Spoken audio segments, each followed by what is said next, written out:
Hi there, and welcome to the Business Beyond Borders podcast. I'm Cynthia Dearin, and on this show, I interview entrepreneurs who have become internationally successfully about why and how they did it.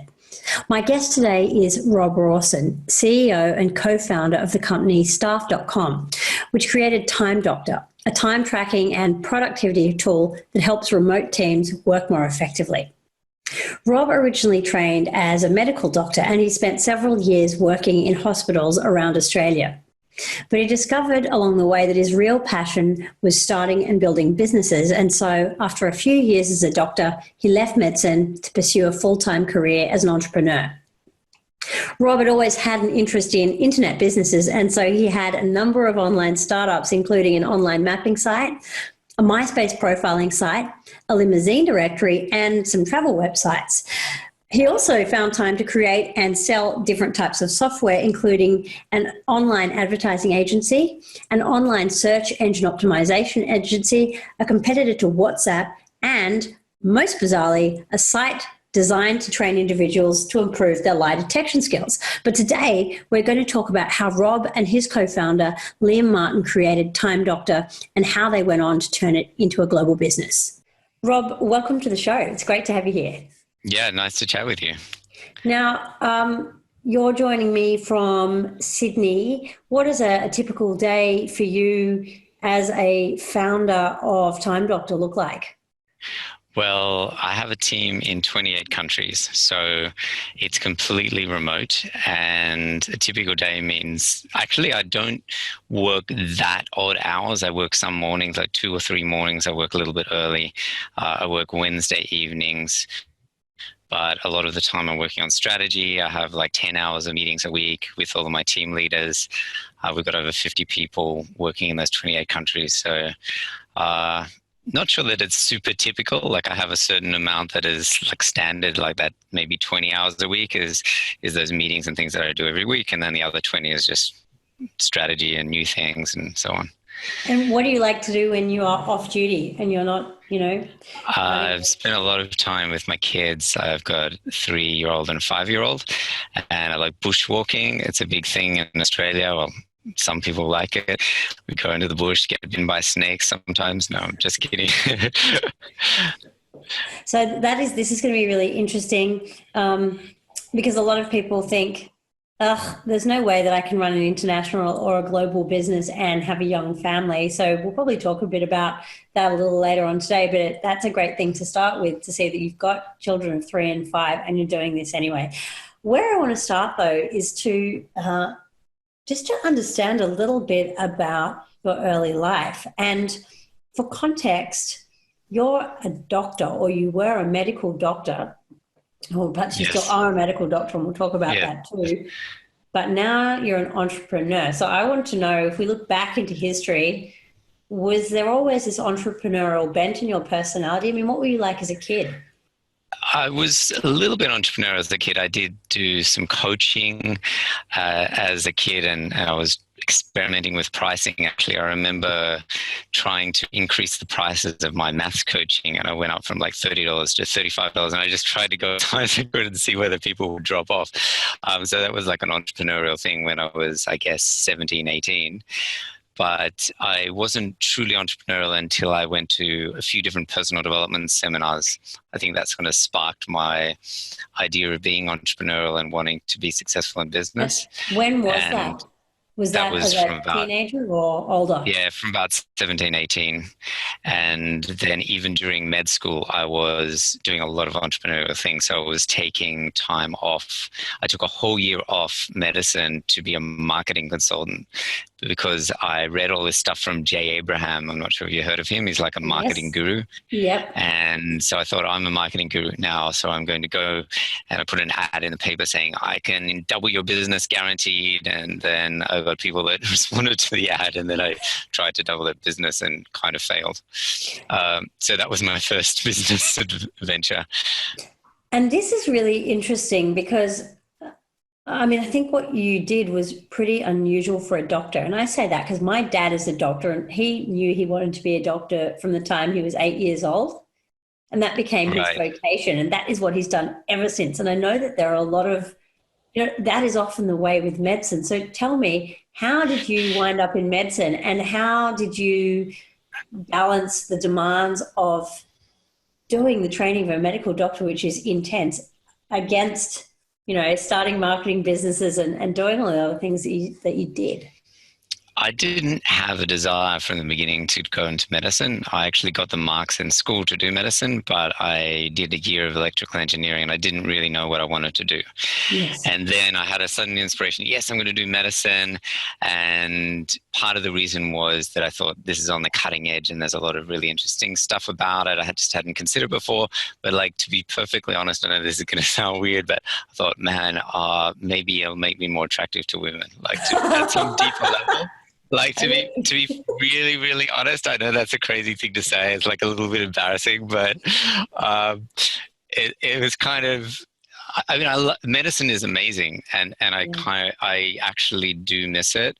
I think it's one of those things you can't do half of the time. A lot of doctors are complaining medicine's terrible, it's awful, and I think that's really not correct. It's a really amazing profession, but you really have to dedicate your life to it. You can't be half a doctor. And I think once you go down an entrepreneurial path, I got really excited about that. And I wanted to live and work from anywhere in the world. That was my initial goal, to be financially successful and to be able to work from anywhere and to travel around the world while working, which I did do.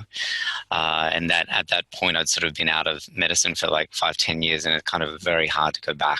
There's so much to learn and know. So how far did you get through? Did you complete your training? Yeah, I completed the training, and I did a year of internship, and then I did 2-3 years of working in hospitals, in country hospitals. Very, very challenging, very hard stuff. You deal with some very difficult things there. And where were you? Which bit of the country were you in?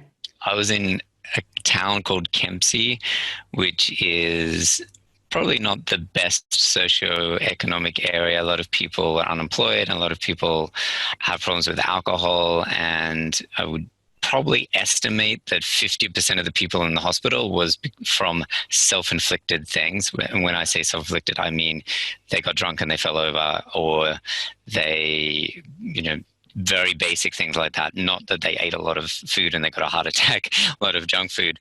So it was really, that was something that I probably didn't like in terms of medicine. But what I did like is the challenge and the interesting nature of just very, very interesting problems, and also meeting people and things like that. So tell me, you did your time as an intern and then time in rural hospitals. What was the catalyst that really pushed you out of medicine and into a new space? And just walk me through the story of that. How did that happen? I had a goal to have the ability to work anywhere I wanted to. So I was on the side, I was doing different business. I was doing internet businesses. And so I was working 1 week a month as a doctor. Is actually quite good because you could work basically double shifts for 1 week and you could earn enough money. And the other 3 weeks I could work on business. So that's what I was doing. I only actually quit medicine once I was earning more in business than as a doctor. So from financially, it was not a hard decision, but I think in retrospect, at the time it wasn't hard also from the point of view of leaving medicine, because I didn't sort of value it as much as I would now, where I think, wow, it's an amazing profession. But I really, I can't do both. So that's ultimately, I don't regret leaving because I know I can't do both. And I really love being an entrepreneur. And so what was the time gap between leaving medicine and starting Time Doctor? So I was already doing other internet businesses before Time Doctor, and I was doing it at the same time as medicine. And then as soon as I was earning more money than being as a doctor, I thought, I'm just going to travel around the world and do this internet business and leave medicine. So I did that. At that time, I wasn't 100% certain whether I was going to leave medicine forever, but so I did that for a few years. It was a Time Doctor, and it came later as a product that I developed from my own team, because I had a team in the Philippines, and I went over to the Philippines to build up this team and to kind of outsource and have a whole team of developers, etc. And then I wanted to get rid of the office there, and I wanted to have software to make sure that everyone was productive, even if I wasn't there in the same office and I'd never kind of meeting with people in person. So that's how I created the software. So let's talk about how Time Doctor got started, because you've got a co-founder, Liam Martin, right? Yes.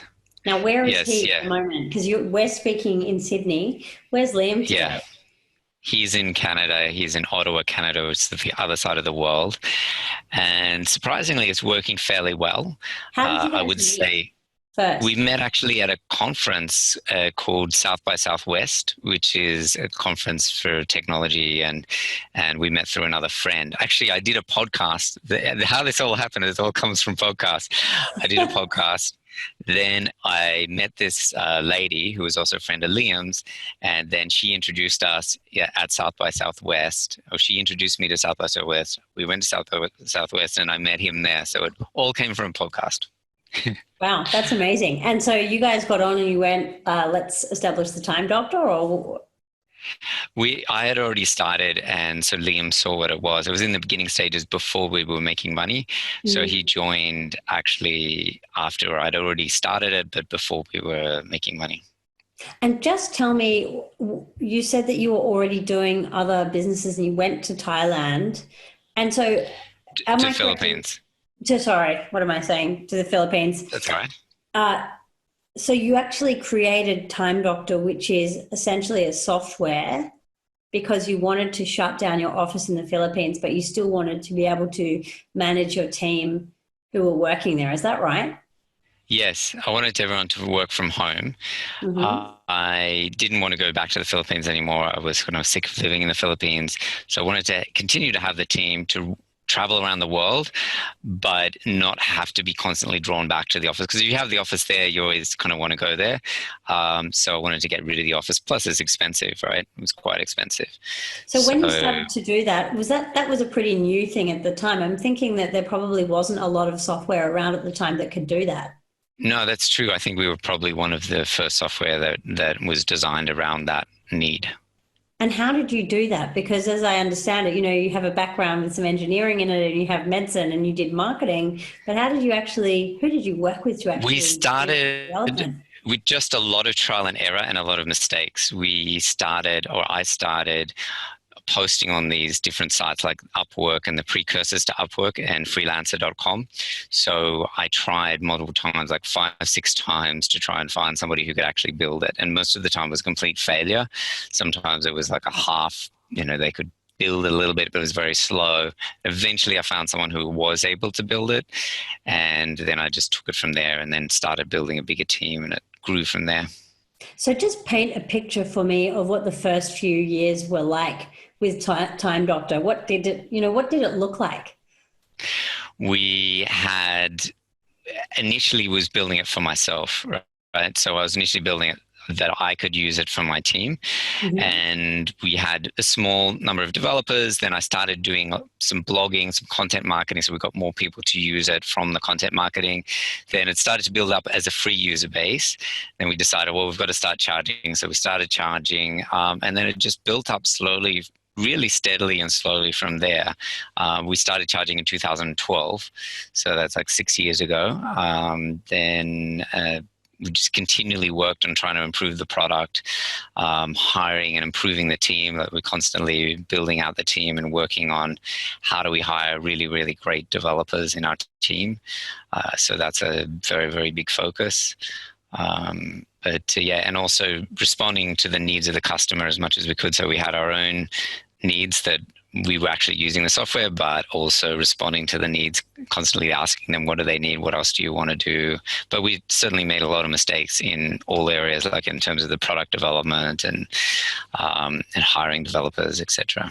So there are probably some people listening to this show right now thinking, I don't really understand what this software does. So for those people, can you just explain for us in a bit of detail, what does the Time Doctor software actually do? Yeah, so it's for people that are working usually full-time, but on an hourly basis, where you're paying someone on an hourly basis, and often or usually they're remote, so they're not next to you, and you want to have a way to track their time and also accountability about time, so that you know that they're really tracking and working in the time that they're saying that they're working.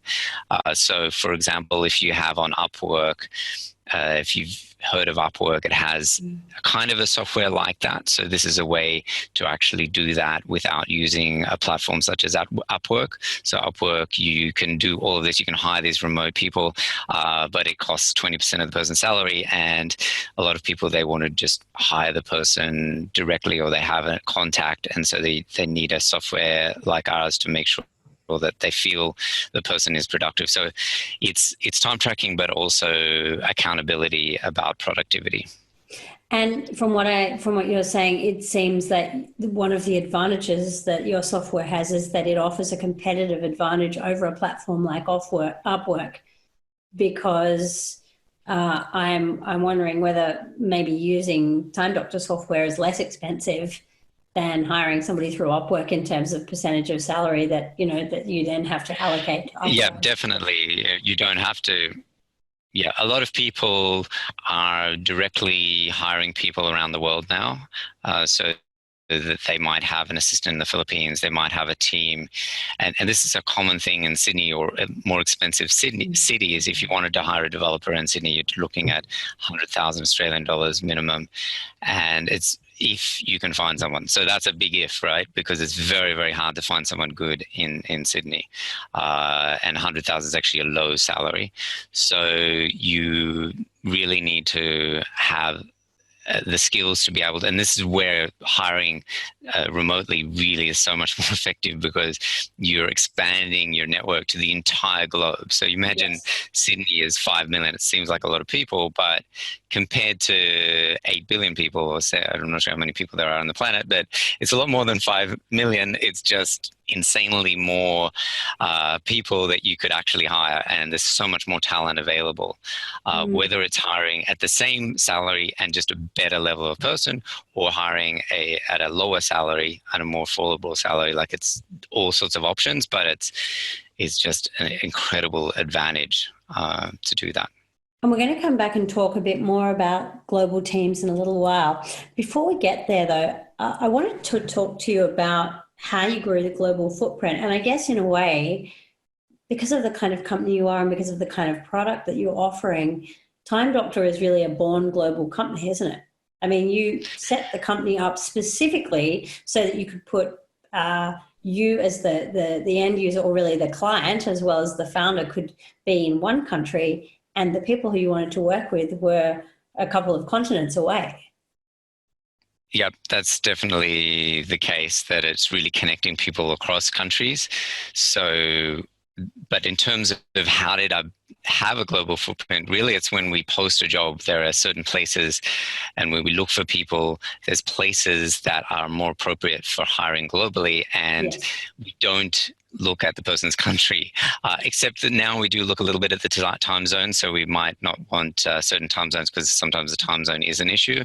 But for example, if I want someone in the general Australian time zone, then the whole of India, the whole of Asia is all okay, because that person is like, we just look at the talent, and we don't look at all of the other, we don't look at the location. We just look at what can they do, can they pass our tests. We have very rigorous tests for each job position, and I don't care where they're from. I don't care what color, what race, what religion. It's just, can they do the work? Yes. Absolutely. Now, your supply side, if you like, is international. What about the client side? Is that equally as international? Do you have clients from all around the world? We do as well. It's number one is the US, and then Australia is up there, and we've got UK, but also we've got quite a few clients in the Philippines, in Russia, and other countries like that as well. So how did you go about actually getting those international clients? Because I think that a key hurdle for many micro to medium-sized companies looking to expand overseas or to sell internationally is this question of, oh my gosh, how do I actually get those customers, especially at the beginning? How do I get those initial customers in all these different countries? How can I do that effectively? How do I do it in a way that doesn't break my budget? What do you do? Well, when you're doing content marketing, for example, by default, you're targeting the whole world because anybody can find your content. And so only if you're doing some kind of marketing which is specifically targeted at a country, when you have an online business, you actually are really targeting the whole world. We have more recently translated our website into 3 different languages, which is a huge effort and has paid off a little bit, but is quite difficult, I would say. So the globalization is not dependent on getting the language or the translation. I think the translation is more of a later stage thing. We probably did it a little bit earlier than we needed to. And really the globalization is just getting out there on the internet, really, because if you have the product that people want in different time zones in different countries, it depends on your product, I guess. Now, I have had conversations with people recently on this show where they've said, if you want to go international, you have to have boots on the ground. You have to be there yourself. You cannot do it remotely. You can't get clients remotely. Would you offer a counter view to that? Because it seems to me that you've done most of what you've done through content marketing. Is that close to the truth? I think content marketing is a big thing. Also integrations with other software. So for example, we integrate with Basecamp, Asana, Trello, Jira, things like that. So we get, if somebody's looking at the Jira directory or the Asana directory, they might find us on there. So that's a good path as well.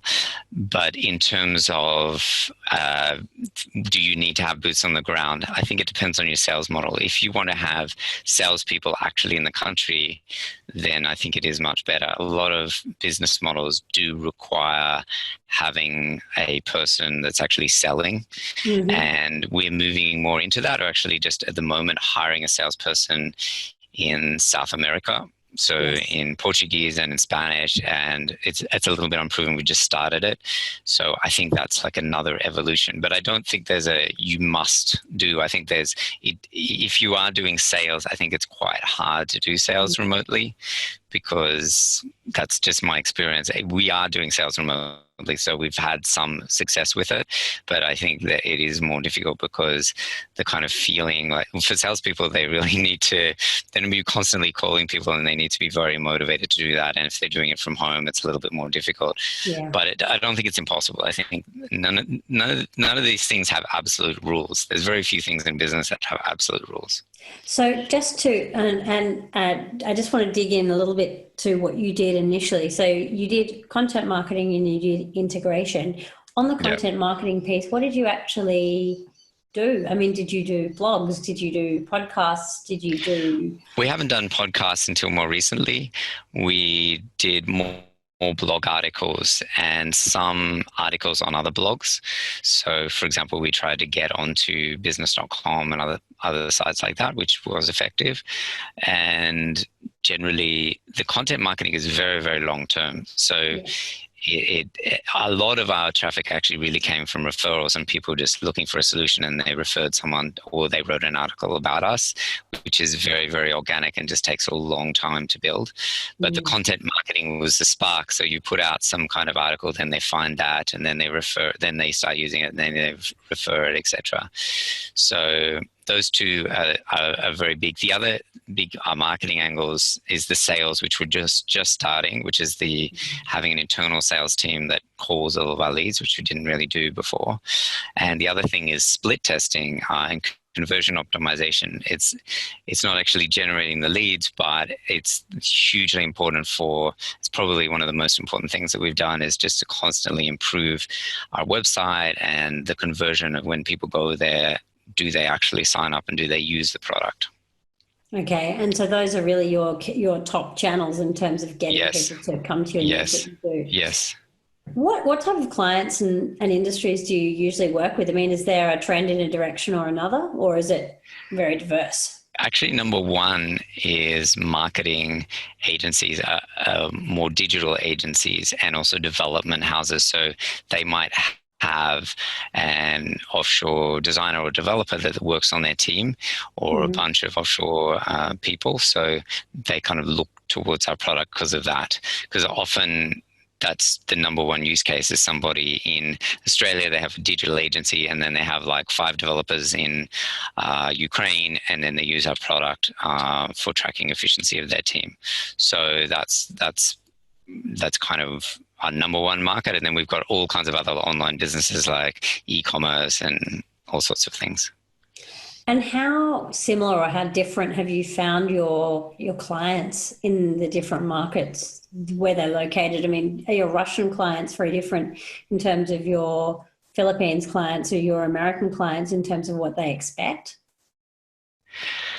I don't know if I have a proper answer for that. I'd love to know that. That's probably something I should know more about, is how different they are. And I think there are some differences between the different countries. For example, I thought in the beginning that, for example, the companies in India or the Philippines would want a lower price and they wouldn't accept our pricing. But based on the sales calls, we have been able to get people to accept our full price in India. So that's actually not something that was necessarily true in our initial thoughts. And there are some management styles that may be different as well. The management styles of Westerners are a bit more open and a bit more kind of accepting, and the management styles of the people in more developing countries might be a bit more didactic. So that may come into it. And we've talked about the difference between, say, for example, a Time Doctor and an Upwork. But, since you started Time Doctor, there has been a proliferation of companies who do similar things to what you do. What are the strategies that you've used in this very competitive global space to really differentiate yourself from the competition? I think that's really true about the competition. When you're doing a SaaS business, a global SaaS business, SaaS means software as a service. It's an amazing business model because you can get people from anywhere in the world and you can hire people from anywhere. So it's great, but you're also competing with every single business in the world. So that's like the downside, right? So in order to compete, what we're trying to do is to focus on the core need of our market, which is for people who really want to understand that their team are productive. So there's all sorts of areas that we could get into, like we could start doing more invoicing, we could start doing more project management type stuff, but we're really trying to focus on what is the core need, and then we're trying to make our product as good as it possibly can be, and focusing on marketing. And then even though there is a lot of competition, to be quite honest, it's actually not that competitive compared to most other online markets. So you said it's competitive, but at this stage, it's not as competitive because it's a relatively, it depends what market you look at. Like if you look at time tracking, it's more competitive than the more time tracking with productivity, which is more of a niche market. Yes. Now, when you go on an entrepreneurial journey, there are some pretty big highs, but usually, in my experience, there are some really hard times as well. Can you just pick one of the times that you found really challenging with running this global business and just tell me about it and how you actually faced up to it and dealt with it? Recently, it hasn't been quite as bad because I've kind of got used to it. But before, it was quite a lot of times when if you've heard this term, champagne and razor blades, it's like the one minute you're like, oh, this is the best thing. We are going to be like the best business. And then literally the next day, like it's not even like weeks away. It's like the next day you're like, oh no, we're gonna die. Like the business is dead. Like that's how crazy it is when you're doing a startup. So it's really funny. But one example obviously would be when the site goes down and I'm not a system administrator, so I can't do anything about it. So it's a very frustrating thing if the site goes down and really people are completely relying on our service. So that's happened multiple times in the past, and I think we've got better procedures for dealing with it now, but still really very, very difficult and like nerve-wracking kind of experience to try and deal with it. And like when I can't deal with it, like I literally just have to depend on other people. Yeah, and that must be hard when it's your company and you want to get in there and fix it and make it all right. Yeah, I have tried to do that. Like I've tried to log into Amazon web server and I'm looking at the console and I'm no, there's no way. This is just way above my head. That is an experience that resonates with me, I have to say. I want to kind of segue now into talking about the global teams aspect of the business and digging into that a bit. And I guess I want to start with a question about how you run this business with Liam, given that you are in Sydney and Liam is in Canada. How do you make that work? So we have 2 meetings a week, and they're about 1.5 hours for one meeting, and the other one's usually only 30 minutes. So I actually find that's perfect, to be honest. Like, I actually don't like the constant kind of meeting throughout the whole week, because you're really interrupting each other and you're not getting focused. So from that perspective, it's really good. It's also good that he's in North America. There's a lot of stuff that he can do in terms of networking. He can meet people and do things over there that I can't do. Yes. So that's a good thing as well, having people in 2 different time zones. So I would say having my co-founder Liam in the different areas, and we've got completely different responsibilities, it hasn't been an issue. What is an issue is if people in the same team are in different time zones, and then if you have to constantly collaborate. So people in the same team, you might have 5 people or 10 people in the product team or the design team. And if they're in different time zones, that's hugely problematic, because they do need to communicate more often, and they need to be updating each other, and that really does slow things down. 2 time zones that are a little bit apart is okay, but as you start getting Europe plus North America plus Australia, it's a disaster. If the 3 people on the team in those 3 time zones, it's really not a good idea. We have a finance team in Chennai. We have a team in the United States. We have a team here. We've got people in other places as well. But just for that example, we find it really difficult because we need my general manager to often be in a finance and budgeting meeting, but getting Sydney, Chennai, and San Francisco all on a call at one time is actually quite difficult. Yeah. And I think also because people are working from home, they're generally more flexible about their working hours. So most people, the guys in Canada, are working evenings, 1 or 2 evenings at least per week. And that's to coordinate with the people in Asia. So they do need to work. If you have everyone in an office and they're working 9 to 5, and so the people in Canada are working 9 to 5 in office, the people in Australia are working 9 to 5 in office, that doesn't work because there's not enough overlap. But if you have some overlap where people are willing to work nights, so it depends on the culture and how it overall works. So let's talk about managing a remote team, because this is a field where you've got a lot of experience. What do you think are some of the big mistakes that you see people make when they're trying to manage a global team? What's the recipe for having a really awful global team?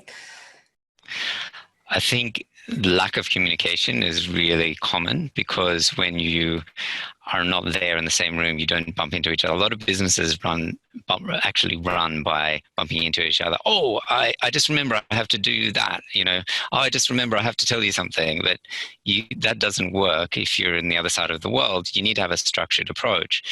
And the other thing is you need to kind of replace some of those feelings and experiences. So video calls, I think, are absolutely essential. Everyone should be on video, and we demand that the team is on video when they're on calls. And if you're within a team, really it should be daily video calls, a little stand-up meeting, 5-10 minutes. And that's to kind of replace the feeling that you get whether you're in the same office. Like if you're just working away by yourself and you don't even talk to someone on video, it feels like you're completely disconnected. And also I really like, so it's a meeting rhythm thing that's really important. So I like the weekly meeting where you have a one-on-one with different team leaders. So I have a weekly meeting with each team leader that is directly reporting to me, and they kind of build up all of the issues that they want to talk about through the week, and then we talk about it strategically there. So I don't need to meet with all my team leaders daily, but within smaller teams, I think it's great if they can do daily. Does that mean you're a fan of Patrick Lencioni and the 5 Dysfunctions of a Team? Do you know that book? I've heard of the book, but I haven't read it recently, at least. I've read a lot of books, so I can't remember if I read that one or not. That one, I mentioned that one because he really advocates what you're talking about, even for teams in the same place, where you have this rhythm of meetings, where you have a daily stand-up meeting, a weekly meeting, a monthly meeting, and then a quarterly or every 4 months meeting, and then probably an annual meeting. So there is this constant sequence of meetings happening which keep the team on the same page and in touch with each other. Yeah. The other thing is you can have a conflict if you have some of the team is in office and some are remote. Then what happens is the people in office like, let's have a meeting, and they all get in an office together, and then the people who are remote are excluded. Or even if they're included, they don't feel the same because they're not actually in the same environment, because they're, one group's in an office and the other's like all on their screen. So actually companies that do this really well, even if they're in an office, they each sit in front of their computer to have the meeting, which is kind of weird. Like, why don't they get in the meeting room? But it actually makes a lot of sense because now everyone's on the same level for that meeting. And everyone can see each other too, which I suppose is a big plus. Yes. What about cultural mistakes that you see people make? There must be some of these when you've got people working from all around the world together. Yeah, I think there's cultural issues with certain countries that we work with where they might not speak up, they might not have as much of an opinion, or they might not be as proactive in terms of getting things done. And that's something that can slowly change and improve as they kind of adjust to a more Western culture. So that's one thing. It's very critical that people don't have any conflict about religion, or we have in our team people from multiple different religions, and so that's like an unacceptable thing, as any kind of discrimination about religion, race, or gender, or sexual orientation, things like that. So that's like a core fundamental value, which is we've got a list of values. That's one of them, which we haven't generally found as a problem though. Yeah. Most people. Yeah, but there is a problem, or we have had problems with people not really communicating effectively, not being connected, that kind of thing. So it's something that we're still improving and working on. And when we meet in person, we're meeting in person for the whole team. The first time this year in Bali, it's going to be amazing. And every time we meet in person as a team, it really builds a much deeper level of connection. And I think it's really important to do that as much as you can as well. So if you were going to boil your kind of best practice tips for managing a global team down to, I don't know, a top 5. Yeah, I can give you a few more specifics as well. Yeah, because there's just some details like Zoom, which we're actually using for this right now, is incredibly effective for meetings. So I would just basically recommend Zoom for now for all meetings, and having video on for all meetings, having a meeting probably once a day, but definitely several times a week via video. Each person should be participating via video several times a week. Also, using a project management software to organize your tasks is really important, not to have things all over the place. So that's a few of them. Another one that's really important is actually recording your screen. So having software such as I use Snagit. There's some other ones called Use Loom, and they're both free. Use Loom is free and actually records your screen while you have a video, and you can explain, like, you click here, you do that. And sometimes it's hard to actually share screen and to coordinate the time, but you can record a quick video and send it to someone, and you can also use that for training as well. So those are some of the things. Obviously, systems and procedures is another thing. So you're having checklists of when you're hiring people and those types of things. And then probably the most important thing is who you're hiring, which is the same for any business really, but it's critical for remote. We generally try and hire 2 people for every position. And people, because they don't have the kind of discipline of coming into the office, they're just not necessarily, some people are not as reliable, or they don't really have what it takes to actually be disciplined and to actually follow through. So you find that if you're hiring remotely, sometimes they do drop off, and that's actually one of the advantages, that you can really have more than one person trialing for the same job. It's a bit easier to do remotely. So there's a lot of things that you can do that add up. And do you trial people who you want to hire before you interview them? Do you get them to do have a a piece of work process. or something? And can you just tell me about that really quickly? Yeah, so each type of job is different, but we have a software that we use, Breezy, which is actually, I can highly recommend it. I'm not affiliated with it, but it's amazing. And that software actually has a pipeline where you go through, and one of the steps could be you're interviewing people with a video, and you actually go through, and each step is calculated depending on the person that you want. So, for example, we're hiring a project manager, and the first step might be to send us is about 5 questions, and one of them is the salary, and then one of them is like send us some project requirements that you've written before. So we look and see that if they have detailed project requirements. And the next step, they send a video just to see if they can communicate clearly in English, etc. And then the next step might be an interview after that, in this case. And then the next step after that will be actually some 2 or 3 series of tests that they will do, which are paid tests, because then our principle is generally if it's less than 1 hour, we might ask the person to do it for free, but if it's more than 1 hour, we pay for every test that the person does, because it's kind of unfair to ask them. I know Google probably gets you to do 5-hour tests for free, but we're not Google, and it's not a fair thing to ask. How do you build the company culture, given that you're all around the world? And what is your company culture like? We do have a culture, and it's something I'm still working on. We do have sometimes problems with it. I would say our culture will first and foremost is the remote thing, right? And we have these values that what I'm doing right now is actually having the values and our mission and vision printed out, and everybody is going to have it on their desk. So they're actually going to have a stand with a photograph stand with it's on the desk, so they can have it next to them all the time.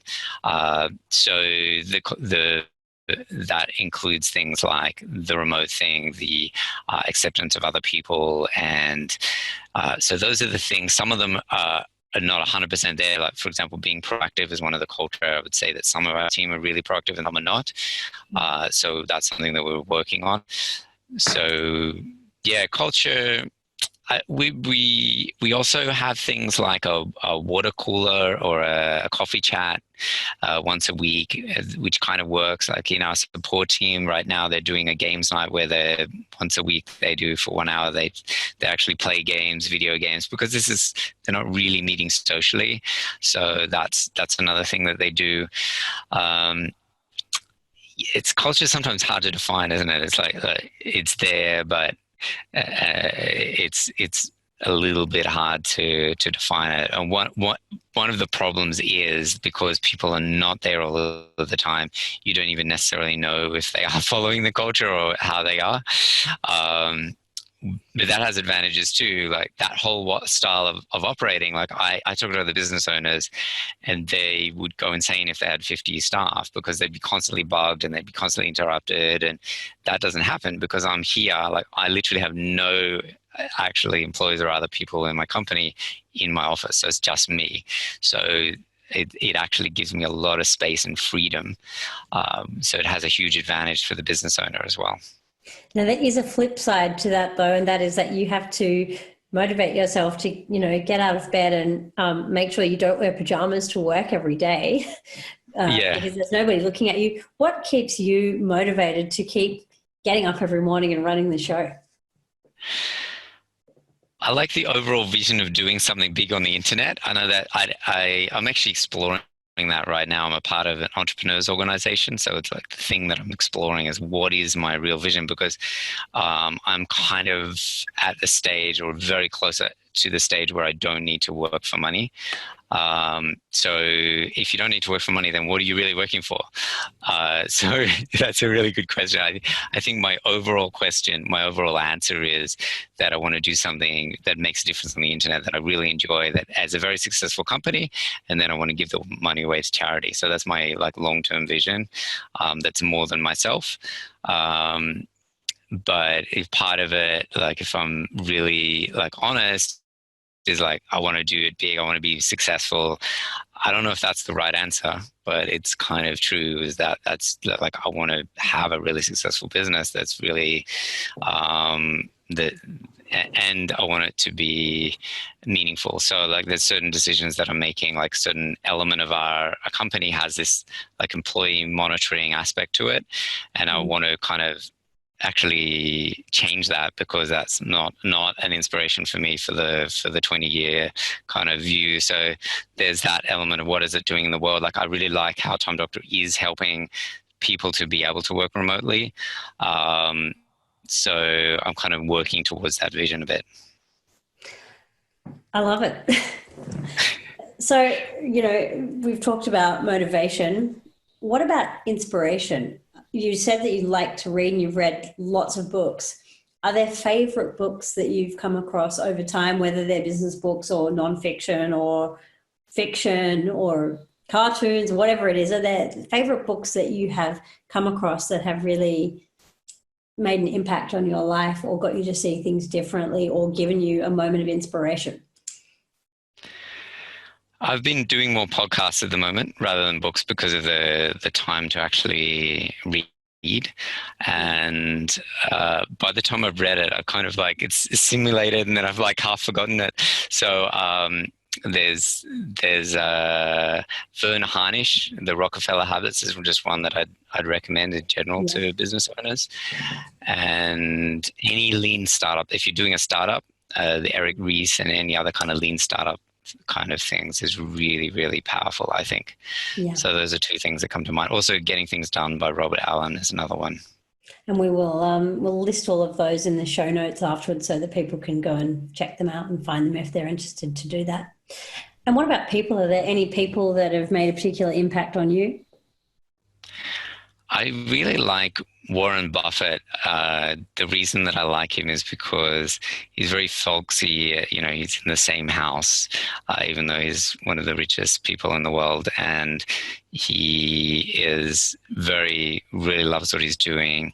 And he espouses having high integrity and kind of the simplicity of being like super, super wealthy, but not having to have a expensive yachts or, that kind of thing, that you're doing it for. And also the fact that he's giving all his money away to charity, which is making a huge difference in the world. So those things are really inspiring to me. I really like that concept. Yeah. So we've talked a bit about what you would like to do next. What's next for Time Doctor? We have a goal to get 1 million paid users. So we're at about 30,000 now. So we've got quite a long way to go to that. So we're working towards making the product really much more effective and having better dashboards and just a lot of product improvements and just slow and steady improvements over many years. Also, there's a bit of technical debt that we're refactoring. So there's a bunch of stuff with the product that we're working on. How can people get in touch with you? If you want to, probably just contact via the contact us form on Time Doctor, that might be the best.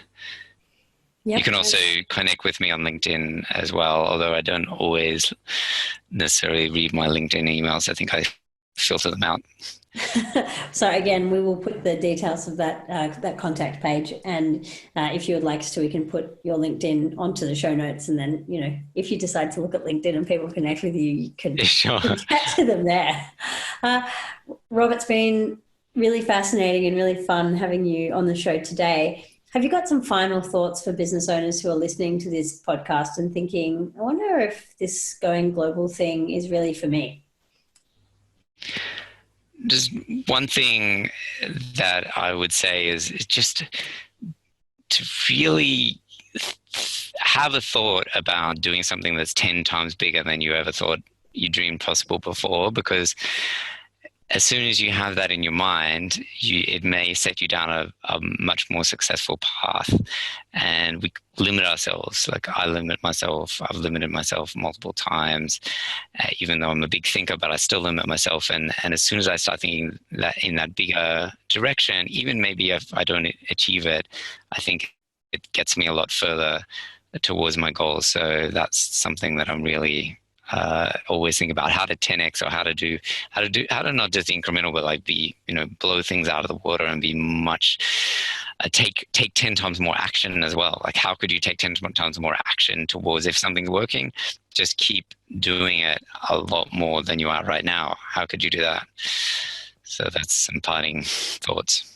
We were just talking a little moment ago about the fact that you're running a remote conference in a few weeks' time. Can you tell us about where that is, when it's on, and what it's about?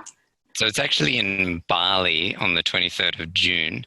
So we've got some great speakers, such as the CEO of Buffer and people from Atlassian and GitLab. These are all companies that are completely remote and that run businesses like, for example, Atlassian has a huge remote contingent, and GitHub is a $1 billion company and it's completely remote.